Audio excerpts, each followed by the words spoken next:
तुम्हाला कोणालाही मिळणार नाही, तुम्ही किती सोशल मीडियावर लिहिलं तरी. 39 लाख, दुसरा मुद्दा, 39 लाख मराठ्यांना आतापर्यंत प्रमाणपत्र मिळाले.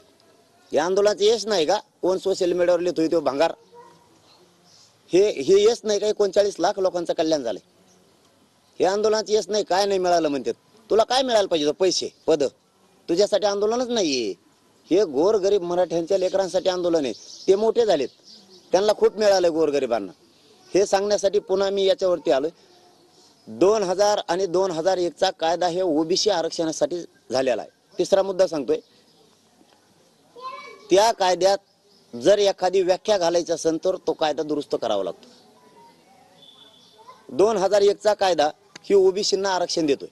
मग 2001च्या कायद्यानुसार 2006, 2004, 2008, 2014चे कायदे, 2012चे कायदे तयार झाले. 2001च्या कायद्यानुसारच नवीन शासन निर्णय जर घ्यायचा असला तर नवीन काय असेल तर शासन निर्णय घ्यायला लागतो. सगळ्या सोयऱ्यांना शासन निर्णय घेतला असता तर ते उडालं असतं.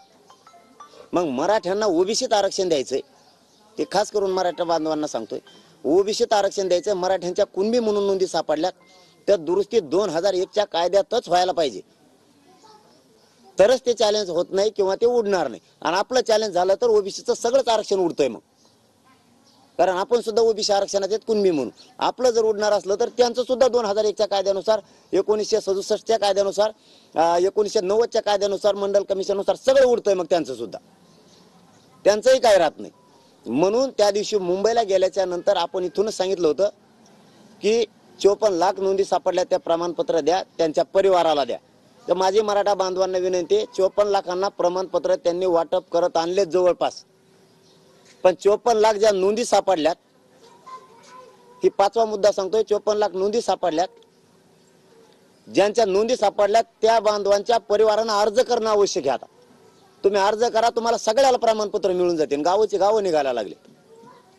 मग आपण सांगितलं होतं की ते 54 लाख नोंदी त्यांना प्रमाणपत्र द्या आणि त्यांच्या परिवाराला पण द्या. तर परिवाराने अर्ज केले, त्यांचे पण निघायला लागले. असे कित्येक तरी गाव आहेत, तिथे गावोचे गावं निघायला लागलेत. आपण सुद्धा ज्यांच्या नोंदी निघाल्या त्या परिवाराने तातडीने अर्ज सादर करा आणि आपण आपले प्रमाणपत्र काढून घ्या. आपण सांगितलं होतं मुंबईला शांततेत जाणार आणि शांततेत आरक्षणच घेऊन येणार. आम्ही मोकळे माघारी येणार नाहीत. आरक्षण म्हणजे काय तिथं घमेल्या ठुललं होतं की एखाद्या म्हणून गुन्हीत घेऊन यायचंय? आरक्षण म्हणजे हे कायद्याचं राज्य आहे. तुम्हाला कायद्यात दुरुस्ती करावं लागेल, त्याचा अध्यादेश काढावा लागेल, तरच मराठ्यांना कायमस्वरूपी टिकणार आरक्षण मिळणार आहे, नाही तर मिळणार नाही. आणि हेच सगळ्या सोयऱ्यांचा जो आपल्याला अध्यादेश काढायचा होता, जो अधिसूचना काढायची होती, त्याला 2 महिन्यापासून सरकार जाणून बुजून काढत नव्हतं, कारण त्याच्या दबावाखाली येऊन सरकार काढत नव्हतं. आपण सांगितलं तुम्हाला जर तेव पाहिजे असला तर मराठे तुम्ही आता डोक्यातून काढून टाका, तुमचे आहेत म्हणून. आणि मराठ्यांचे पोरं करोडोच्या संख्येनं मुंबईत गेले, म्हणून सरकारनं पुण्यापासूनच सुरू केलंय. पुणे, लोणावळा, वाशी की आम्ही करतोय, पण आपल्याला करतोय नव्हतं पाहिजे, अध्यादेशच पाहिजे होता लिखित, आणि तो पण राजपत्रितच पाहिजे होता. मग त्यांनी राजपत्रित अधिसूचना आपल्यासाठी काढल्यात वाशीत गेल्याच्या नंतर. मग आपण वाशीत जाऊ किंवा आझाद मैदानाला जाऊ, नगरला राहू, पुण्यात राहू किंवा आंतरवेलीत राहू, आपला विषय काय होता की मराठा समाजाला ज्यांच्या नोंदी सापडल्या नाहीत त्या सगळ्या सोयऱ्यांना ज्या नोंदी सापडल्यात त्याच्या आधारावरती आरक्षण द्यायचंय. म्हणून सगळ्या सोयऱ्यांचा आम्हाला कायदा पाहिजे, यासाठी आम्ही मुंबईत येतो. मग कायदा बनवण्यासाठी त्या 2001च्या कायद्यात दुरुस्ती करण्यासाठी अधिसूचना काढणं आवश्यक आहे. ती प्रक्रिया आहे. एखाद्या दुकानचं लायसन काढायचं असलं तरी 15 दिवस जाहीर प्रकटन अगोदर द्यावं लागतं. एखाद्याचा फेर जरी जमिनीचा वाढायचा असला तरी 15 दिवस त्यांना जाहीर प्रकटन द्यावं लागतं. एखादा प्लॉट तुम्हाला शहरात घ्यायचा असला तरी जाहीर प्रकटन द्यावं लागतं, हे कुणाचं आहे. तसं त्यांनी अधिसूचना काढली, कारण त्यांना ह्या सगळ्या सोयऱ्यांचा कायद्यात रूपांतर 15 तारखेला अधिवेशन बोलवलंय, त्याच्यात करायचं आहे.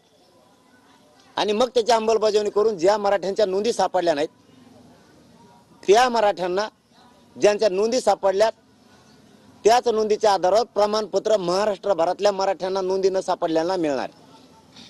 मग अधिसूचना निघाली, मराठे गेले शांततेत आणि शांततेत आरक्षण घेऊन आले.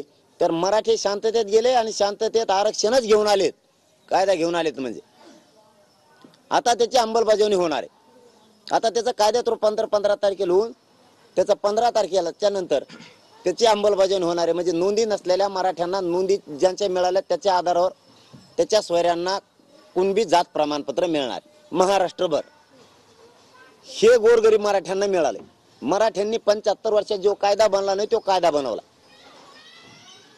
हे यश नाही का आंदोलनाचं? सोशल मीडियावर लिहितो काय मिळालं, हे यश नाहीये का? तुला कळतंय का कायदा कशात बदल करायला लागतो, कायद्यात काय दुरुस्ती करायची, काय अधिसूचना काढायच्यात, कायद्यात रूपांतर त्याचं कसं करायचंय, हे पण तुला कळत नाही.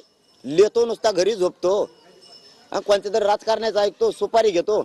विरोधी पक्ष सत्ताधारी सगळे एकवटले त्याच्यात, आणि यांनी अंधारातून त्यांच्या पडद्याच्या पाठीमागून कार्यकर्ते पुढे घातले. ते जर ह्या 2-4 दिवसात गप बसले नाही, त्या कार्यकर्त्याच्या नावासह ह्यो कोणत्या पक्षाचा नेता आहे, विरोधी पक्षाचा आणि सत्ताधाऱ्यांचा, त्यांच्या पाठीमागचे जे मंत्री आहेत त्यांचे सुद्धा नाव घेणार आहेत, आणि विरोधी पक्षातले जे आमदार आहेत, नेते, त्यांचे सुद्धा आम्ही नाव घेणार आहेत. यांचे कार्यकर्ते यांनी पुढे घातलेत मराठ्यांचा वाटोळा करायसाठी. म्हणून मराठ्यांना सांगतो, मराठ्यांना मिळालेलं आहे आणि गोरगरिबांची काही ओरड नाही. हे 4-5 टक्कूचे 15-20 जण आहेत, यांचं सगळं दुकानं बंद पडत, मराठ्याच्या जीवावर खाणारी हे यांचं पुरं आयुष्य याच्यात गेलेलं आहे. मराठ्यांचं रक्त पिऊन मोठं व्हायचं, यांना ते सहनच व्हाय नाही आता, की एक गरीब घरातलं पोरग लढतंय गोरगरिबासाठी आणि हे पुढं आलाय. हे यांची सगळ्यात मोठी पोटदुखी, की हे पुढं आलाय आणि हे प्रश्नच मार्गी काढतो, हे फुटत नाही, मॅनेजर होत नाही, आपलं काय होणार आहे आता, ही पोटदुखी यांची सगळ्यांची. आणि मी जिवंत आहे तोपर्यंत गोरगरिबांसाठी लढणारच. मी त्याच्यासाठी महाराष्ट्रातल्या मराठा समाजाला सांगतोय, 10 तारखेला मी प्रचंड मोठी बैठक पण लावली, आणि 10 तारखेला या कायद्याची अंमलबजावणी व्हावे म्हणून मी आमरण उपोषण करायला लागलो. मी कुठेही बसो, मी ओपन बसलो तरी मराठा म्हणूनच बोलतो, आणि 4 भिंतीत बसलो तरी मराठ्यांच्या आरक्षणाविषयीच बोलतो. मी दुसरं कधीच काय बोलत